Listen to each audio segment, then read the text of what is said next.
EVRF जो कि पहली मरतबा पूरे पाकिस्तान में मुतारिफ हुई है और हमारे लिए बासे फ़ख्र है कि उसकी इब्तदा लियाकत यूनिवर्सिटी हॉस्पिटल हैदराबाद से हुई है। लियाकत यूनिवर्सिटी अस्पताल हैदराबाद का शुमार पाकिस्तान के सफ़े अव्वल के अस्पतालों में होने लगा।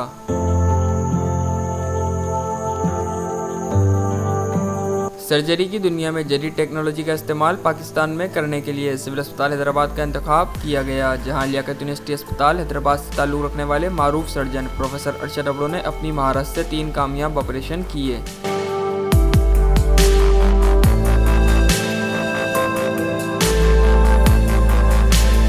लियाकत यूनिवर्सिटी अस्पताल हैदराबाद में पहली बार EVRF टेक्नोलॉजी के जरिए एडवांस एंड इनोवेटिव सर्जरी के चेयरमैन प्रोफेसर अरशद अब्रो ने हेमोराइड्स के 3 कामयाब ऑपरेशन कर दिए। हैदराबाद की 30 से 40% की आबादी में हेमोराइड्स बीमारी पाई जाती है, जिसका ऑपरेशन पिछले वक्तों में बड़ी सर्जरीज के तहत किया जाता था। ताहम प्रोफेसर अरशद अब्रो ने पाकिस्तान में मुतारिफ होने वाली नई टेक्नोलॉजी के जरिए बिना किसी कट के हेमोराइड्स का कामयाब ऑपरेशन कर दिया, जिसके सबब मरीज चंद ही घंटों में सेहतियाब होकर अपने घर वापस चले गए। इस मौके पर लियाकत यूनिवर्सिटी अस्पताल हैदराबाद और जामशोरों के डायरेक्टर एडमिन अब्दुल सत्तार जतोई का कहना था कि हस्बे मामूल लियाकत यूनिवर्सिटी हॉस्पिटल हैदराबाद और जामशोरों तरक्की के मनाजिल तय करते हुए सर्जरी के नए नए टेक्निक्स इंट्रोड्यूस करवा रहा है। आज हमारे पास इनोवेटिव सर्जरी डिपार्टमेंट में प्रोफेसर अरशद अब्रो साहब ने ऐसे 3 केसेस किए हैं जिनका सर्जिकल प्रोसीजर नई एक टेक्नोलॉजी है EVRF जो कि पहली मरतबा पूरे पाकिस्तान में मुतारिफ हुई है और हमारे लिए बासे फ़ख्र है कि उसकी इब्तदा लियाकत यूनिवर्सिटी हॉस्पिटल हैदराबाद से हुई है। इसी टेक्निक से हम अपने प्रोफेसर साहबान को हमेशा सपोर्ट करते हैं, जो अगर उनके पास कोई भी मॉडर्न टेक्निक आ जाता है, कोई स्किल आ जाता है, तो उसके लिए इक्विपमेंट वाइज और उसके लिए रिक्वायर्ड कंज्यूमेबल वाइज हम उनको सपोर्ट करते हैं। और गवर्नमेंट ऑफ सिंध के लिए ये एक फ़ख्र की बात है कि पब्लिक सेक्टर हॉस्पिटल्स में ऐसे प्रोसीजर्स फ्री ऑफ कॉस्ट हो रहे हैं, जो कि किसी प्राइवेट हॉस्पिटल में जहां पर लाखों रुपए का खर्चा करना पड़े मरीज को, वो गरीब मरीजों को वो सहूलत मुफ्त में फराहम हो रही है। इस मौके पर लियाकत यूनिवर्सिटी अस्पताल हैदराबाद के एडवांस एंड इनोवेटिव सर्जरी के प्रोफेसर डॉक्टर अरशद अब्रो का कहना था कि आज हमने EVRF रेडियो फ्रिक्वेंसी एब्लेशन के ज़रिए हेमोराइड्स के ऑपरेशन किया है।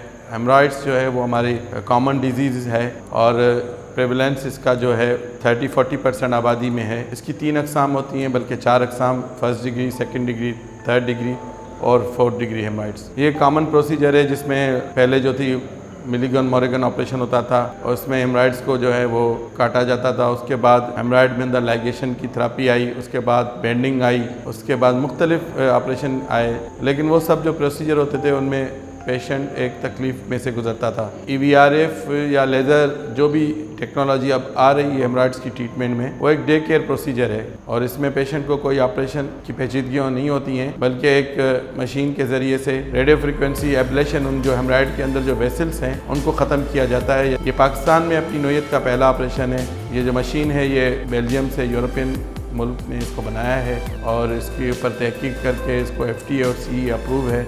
अब ये पाकिस्तान में स्टार्ट होने जा रही है। ये सुबह को पेशेंट एडमिट होगा और शाम को अपने घर चला जाएगा। इस मौके पर रॉयल मेडिकल के regional sales manager Mohammad Arsalan का कहना था कि हम लोगों ने वेरी फर्स्ट टाइम पाकिस्तान में endovenous radio frequency device EVRF को इंट्रोड्यूस करवाया है and today is the first day of that procedure, जो कि अल्हम्दुलिल्लाह बड़ा successfully with the supervision of doctor Arshad Abro हमने यहाँ हैदराबाद में कंप्लीट किया है। Basically EVRF is a minimal invasive surgery procedure as compare to other open procedure जो कि हेमोराइड के लिए यूज़ हो रहे थे। उसके कंपैरिजन में इसके एडवांटेजेस बहुत ज़्यादा हैं। एक तो ये कि शॉर्ट इन जो है वो हॉस्पिटल स्टे होता है, जिसकी वजह से जो आपके पेशेंट का फाइनेंशियल बर्डन है वो नहीं पड़ रहा होता, मींस के वो वॉक-इन में मॉर्निंग आएगा और इवनिंग में डिस्चार्ज होगा। सेकंड एफिशिएंसी इस प्रोसीजर की ये है कि बहुत ज़्यादा कम टाइम है, यानी कि विद इन 5 मिनट्स जो है ये टोटल प्रोसीजर का टाइम होता है। थर्ड ये कि कोई इसके अंदर इंसिजन नहीं है, कट नहीं है, कोई एक्स्ट्रा जो है ब्लीडिंग नहीं है, तो इसकी वजह से जो एंटीबायोटिक्स एंड जो पैरेलल थेरापीज़ होती हैं उसकी मद में भी पेशेंट बहुत ज़्यादा सेव कर रहा हो। सो ये वेरी फर्स्ट टाइम हम लोग यहाँ लेके आए और अल्हम्दुलिल्लाह आफ्टर 3 मंथ्स ऑफ स्ट्रगल आज जो है हम लोगों ने एक प्रैक्टिकल प्रोसीजर इसका डन किया है। इस मौके पर मज़कूरा मरीज़ का कहना था कि के अंदर तकरीबन तकलीफ रहती थी ना, जब वाशरूम आता था, जब तकलीफ होती थी ना, 2-4 माशाल्लाह से बहुत अच्छा रहा। तकरीबन 15-20 मिनट लग गए हैं। अभी कोई दर्द नहीं रहा। ये बहुत अच्छा प्रोसेस है। डॉक्टर साहब की कोशिशों से ये हमारा एक काम हुआ।